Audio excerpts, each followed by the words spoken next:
Yolanda, ¿cómo está? Gracias por acompañarnos. Yolanda Rojas, con nosotros, presidenta del Foro Educativo. Buenos días, Patricia. Muchas gracias por la entrevista. Y soy rojo. Ay, perdón.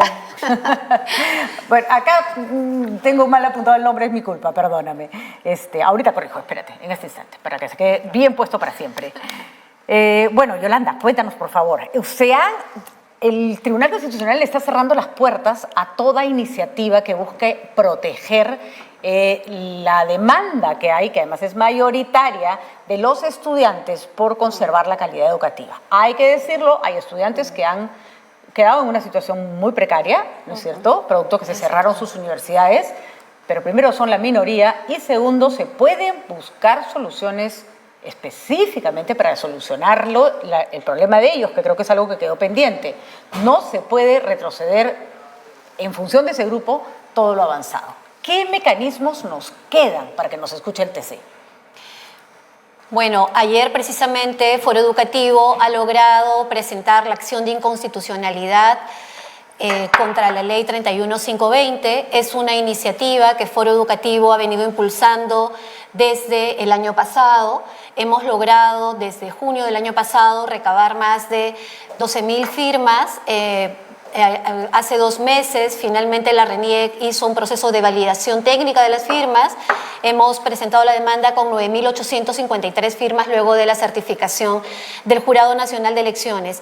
Y lo que pide la demanda es que precisamente el TC honre y sea coherente con la sentencia de junio del 2010, en que precisamente el Tribunal Constitucional señala un conjunto de cosas inconstitucionales frente a la grave crisis de la educación superior y señala la importancia del gobierno, del Estado peruano, de garantizar condiciones mínimas de calidad en la educación superior, bueno, debiera de ser en toda la educación, y precisamente a propósito de esa sentencia se crea la SUNEDU. Además, el tribunal señala que este organismo que vele por las condiciones de calidad tiene que ser imparcial a los propios actores de las universidades. Como cualquier organismo de control, ¿no? Es ridículo escuchando ayer, no digo que él sea ridículo el argumento del doctor Blume diciendo se ha restituido la autonomía universitaria. No, lo que ha restituido es que las universidades hagan lo que le da la gana. Si por eso entendemos autonomía universitaria, sí, claramente se ha restituido algo que nadie dice que la autonomía universitaria se ve afectada. Un banco no deja de ser autónomo y decidir por los procesos como administra la plata porque hay una superintendencia que lo supervisa, ¿no es cierto? La superintendencia no le puede decir al banco mueve tu plata así o simplemente le dice respeta estas reglas, que es lo que la SUNEDU estaba planteando. Ahora, Yolanda, no es normal, si ocurre, pero no necesariamente ocurre, que el TC se pronuncie, digamos, no positivamente, sino propositivamente sobre determinados temas. A veces simplemente dice, esto es constitucional, esto no es constitucional. Pero en el 2010 hizo, además, algo que está bien, pero no es necesariamente obligatorio, una exposición de lo que se debería hacer. ¿En qué contexto lo hizo? ¿A raíz de qué? ¿Te acuerdas en el 2010? Bueno, a raíz de un conjunto de irregularidades que se sucedían en las universidades de nuestro país, en particular de las universidades privadas. Recordemos a raíz de quejas y demandas de los ciudadanos. Exactamente. ¿No? Recordemos que lamentablemente parte de uno de los artículos de la Constitución señala que puede haber lucro en educación. ¿No? Es que está bien que hayan instituciones superiores privadas que garanticen el derecho, pero que no lucren, ¿verdad? A mí me parece genial que ganen dinero, si eso les permite mantener un negocio y reinvertir en el negocio y que sea de calidad. No hay nada más triste que una institución educativa sin recursos. Eso, ¿no? Para la educación se necesitan recursos. Exacto, ¿no? Pero la finalidad no es el lucro. Está bien que tengan ganancias para garantizar esa calidad educativa que el país necesita. Creo que es clarísimo en este momento de profunda crisis política que podamos defender la educación como uno de los derechos fundamentales que construyen, que garantizan democracia en una sociedad. Además, recordemos que el régimen universitario, creo que como debe ser, tiene una serie de beneficios tributarios que no tienen otras actividades, ¿no es cierto? En virtud de que el Estado está dejando de recaudar impuestos, lo menos que puede hacer es asegurarse de que ese dinero se reinvierta de manera que no tengamos rectores con sueldos de 1 millón de soles, sino que tengamos universidades con laboratorios, ¿no? exactamente, y eso es precisamente lo que el TC promueve. Se crea la SUNEDU en el año 2010 precisamente por un conjunto de denuncias de lucro en educación, de una pobrísima calidad, de ausencia de calidad de muchas universidades, en particular las privadas, y lo que señala precisamente el Tribunal Constitucional es lo que la SUNEDU ha venido trabajando en las 8 mínimas condiciones de calidad, que implican tener docentes calificados, que por lo menos el 25% de ellos cumpla con un servicio completo en las universidades, que cuenten con una infraestructura, laboratorios, que puedan producir investigación y que estas investigaciones además aparezcan en revistas indexadas, que garanticen que las y los estudiantes que egresan de las universidades y que son titulados puedan ser colocados en el mercado laboral. Yo enseñé en universidades más de 10 años y por más de, creo que 9, fue mi único trabajo. Recuerden que yo soy lingüista, me volví periodista después. Es un trabajo que adoro, pero que no fue mi profesión inicial. Debo decir que nada me ha ayudado más a ser periodista que la lingüística, pero sí puedo dar fe de que pasaban varias cosas. La cantidad y he trabajado en universidades privadas que plata tenían. La cantidad de profesores nombrados era mínima, ¿no? ¿Y qué cosa quiere decir que no eres un profesor nombrado? Que no tienes ninguna seguridad laboral. Es decir, un día te toca una carga horaria, en vacaciones nadie te paga un sol, después te toca una carga horaria menor, nadie te contrataba más de 20 horas o 20 y tantas horas para que no pasaras automáticamente tiempo completo y te tuvieran que regularizar. Entonces, con 18 horas no vivías, entonces tienes que estar 18 horas acá, 10 por allá, no había tiempo para... Yo he llegado a corregir, y no estoy mintiendo, porque además tengo los registros, 500 exámenes de un centón. Tenía tres secciones de clases magistrales de 100 chicos y varias de chicos, porque eso es normal, en la universidad se puede dar una clase como en un auditorio, claro. Sí, pero claro, también corriges eso. Esas no eran condiciones de trabajo normales para alguien que además tiene que investigar, leer, preparar clase.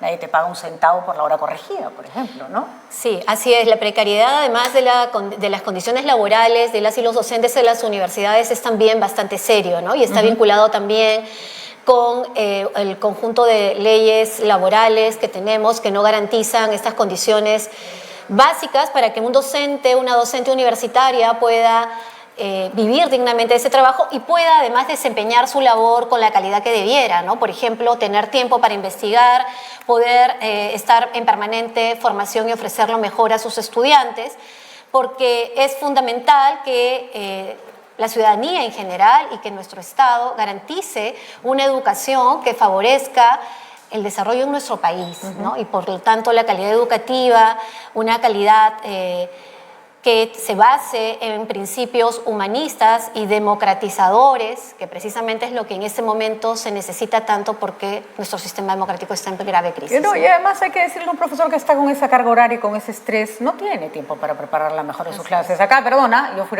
muy buena profesora, me calificaba muy bien, pero es verdad que cuando la SUNEDU puso requisitos como que había que tener maestría, que yo todavía no la tenía, para enseñar en la universidad, quedé fuera y estuvo muy bien que quedara fuera, ¿no? Que entrara el profesor que había tenido tiempo, más tiempo que yo, para hacer su maestría. Entonces, no es que hay gente que te dice, la mermelada, no señores, a mí la SUNEDU me quitó una fuente de ingresos y bien quitada, y si quiero volver tengo que terminar mi maestría, terminar de sacar mi grado, que es lo que me faltaba, y entraré a una clase. Pero esas son las consecuencias positivas de una demanda como esta. Ahora, el TC ha dicho que no se puede presentar ninguna acción de amparo, que no se puede presentar ninguna acción si es que no, y no le pueden decir al Congreso nada, si es que no hay una afectación de derechos fundamentales de una persona. El señor Blume ayer en una conversación que varias partes no entendí, cuando yo le dije, ok, entonces si yo hubiera presentado la acción de amparo y no un colectivo, me hubieran tenido que dar la razón. O sea, dije, bueno, pues presentemos 10.000 personas acción de amparo sobre que se están afectando nuestros derechos fundamentales. Me parece ridículo, pero ese parecía ser el razonamiento. ¿En qué cambia el hecho de que hayan recogido todas estas firmas y por qué creen que no los van a mandar de paseo, digamos, en el Tribunal Constitucional? Bueno, nosotras hemos cumplido con recabar más de las 5.000 firmas que se exigen como condición para presentar una acción de inconstitucionalidad. Esta es una demanda de la ciudadanía, de las y los ciudadanos. Lo que ha hecho Foro es poder liderar, ayudar a recoger, movilizar en diferentes regiones del país junto a otras organizaciones y por supuesto junto a las y los estudiantes el recojo de estas firmas, ¿no?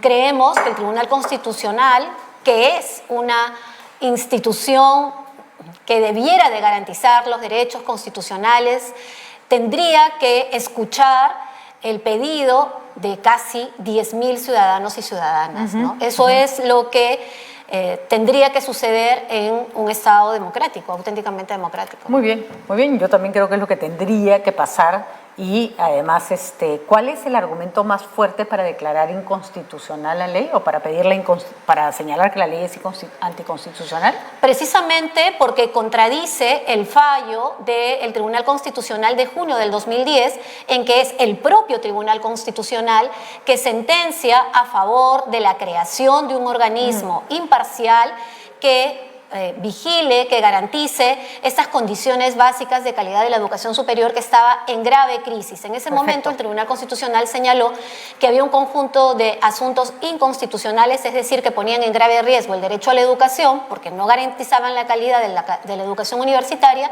y por ello se crea la SUNEDU. Entonces, lo que estamos pidiendo con esta acción de inconstitucionalidad es que el Tribunal Constitucional sea coherente consigo mismo con su fallo del año 2010. Perfecto, clarísimo entonces, y hay que decirlo, no tiene ningún sentido, ¿no? Y para mí esa es la mejor prueba de que las cosas se han hecho mal y de adrede mal, que quien haya presentado una demanda de inconstitucionalidad sean aquellos que cambiaron la ley y que lo único que querían era perder esa causa en el Tribunal Constitucional. El Foro Educativo y todas estas firmas van a hacer lo que sea porque les hagan caso. ¿Ustedes se imaginan la bobada de defensa que hicieron los congresistas sobre lo que habían pedido? Si querían perder.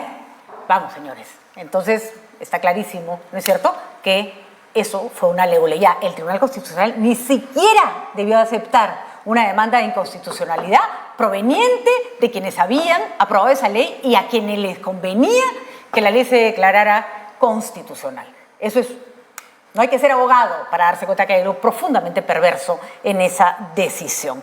Yolanda Rojo con nosotros. Gracias por habernos acompañado, Yolanda. Muchas gracias, Me queda para siempre grabado tu nombre como debe ser.